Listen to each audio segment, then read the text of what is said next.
470 பேரை ஏற்றிச் சென்ற தென்கொரிய கப்பல் நீரில் மூழ்கியதில் சுமார் 300 பேர் காணாமற் போயுள்ளதுடன் அவசர சேவை பிரிவினரால் தேடுதல் நடவடிக்கைகள் முன்னெடுக்கப்பட்டு வருகின்றன.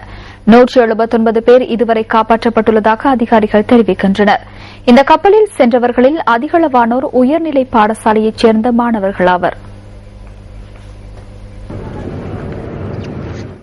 நீருக்குள் மூழ்கியுள்ள கப்பலுக்குள் அநேக மாணவர்கள் சிக்கொண்டுள்ள போதிலும் நிலவும் பலத்த காற்று மற்றும் அதிக அளவிலான கடல் அலையின் சீற்றம் காரணமாக மீட்புப் பணியாளர்கள் பெரும் சிரமங்களை எதிர்நோக்கியுள்ளனர்.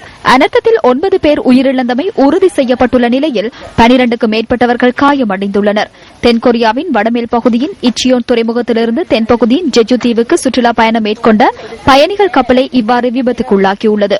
20 வருடங்களுக்கு முன்னர் ஜப்பானினால் நிர்மாணிக்கப்பட்ட இந்த கப்பல் 6586 தொன்கள் நிறையை ஏன் தாங்க முடியாது மூழ்கியுள்ளது என்ற கேள்வி எழுந்துள்ளது. நேரில் மூழ்கிய தென்கொரிய கப்பலிலிருந்து 6 வயது சிறுமியொருவரை காப்பாற்றும் காட்சி ராய்ட்டர்ஸினால் வெளியிடப்பட்டுள்ள நிலையில் குறித்த சிறுமியின் பெற்றோர் தொடர்ந்தும் காணாமற் போயுள்ளதாக தெரிவிக்கப்படுகிறது.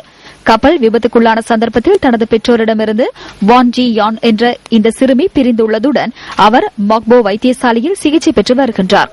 காணாமற் போயுள்ள 290 பேரை தேடும் நடவடிக்கைகளில் மீட்புக் குழுவினர் ஈடுபட்டுள்ளதுடன் அனர்த்தம் நேர்ந்த பகுதிக்கு தென்கொரிய ஜனாதிபதி பாக் ஜீன் ஹாய் சென்றுள்ளார். தேடுதல் நடவடிக்கையினை கண்காணித்ததுடன் மீட்புப் பணிகள் தொடர்பில் கரையோர பாதுகாப்பு அதிகாரிகளினால் தென்கொரிய ஜனாதிபதிக்கு விளக்கம் அளிக்கப்பட்டுள்ளது.